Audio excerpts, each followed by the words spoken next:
হেই WhatsApp guys, আশা করি সবাই ভালো আছো। তোমাদের মাঝে আমি একটি নতুন ব্লগ নিয়ে চলে এসেছি। আমার ভাই এসেছে বাড়ি থেকে, তাই আমি আজকে মৌলভীবাজার শহরটাকে ঘুরিয়ে দেখালাম।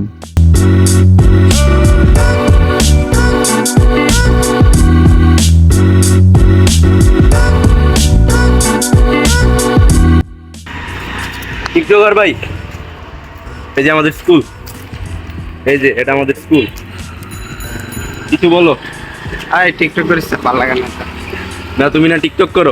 আমি টিকটক করি না, মিছা কথা। তোমার আইডিয়া আছে, সবাই জানে, সবাই জানে। কে কই জানে না আমার আইডিয়া? না তোমার আইডিয়া আছে।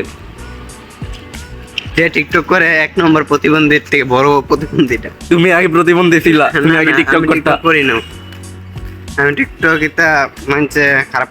টিকটক করলে প্রতিবন্ধী, ডাইরেক্ট প্রতিবন্ধী কয়ে লেগো। সবাই দেখতে পাচ্ছেন যারা টিকটক করে সবাই প্রতিবন্ধী।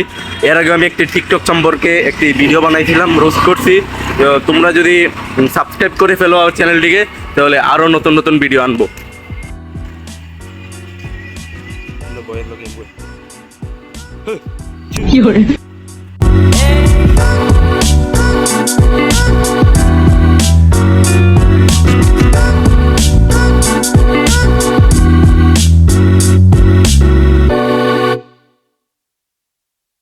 এরপর আমরা চলে গেলাম মামার বাড়ির রেস্টুরেন্টে।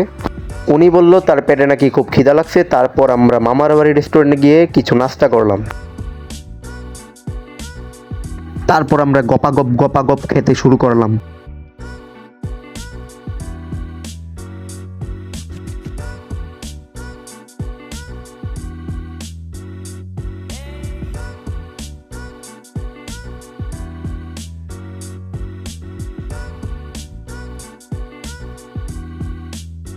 আমাদের খাওয়া শেষ হওয়ার পর টাকা দিয়ে বাইরে চলে এলাম।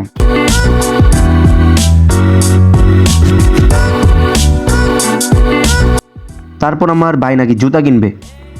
তারপর আমি জুতার দোকানে চলে গেলাম ভাইয়ের জন্য জুতা কিনতে।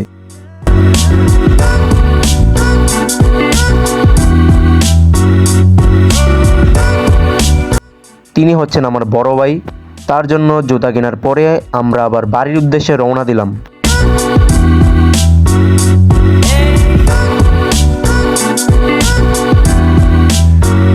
বাসে যাওয়ার পর তার একটা ইমার্জেন্সি একটা কল আসে। তার কিছু আর্জেন্ট কাজ পড়ে গেল, তাই সে আবার বাড়ির উদ্দেশ্যে রওনা দিল।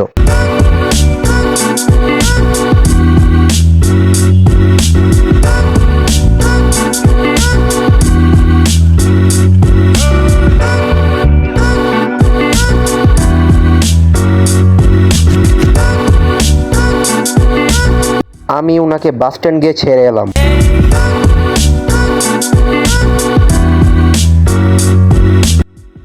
তারপরে নি বাসের টিকিট কাটলেন। বাস ছেড়ে দেওয়ার পর আমি আস্তে আস্তে বাসায় চলে এলাম। আর যারা যারা ইউটিউবে সাবস্ক্রাইব করো নাই, তাড়াতাড়ি সাবস্ক্রাইব করে ফেলো।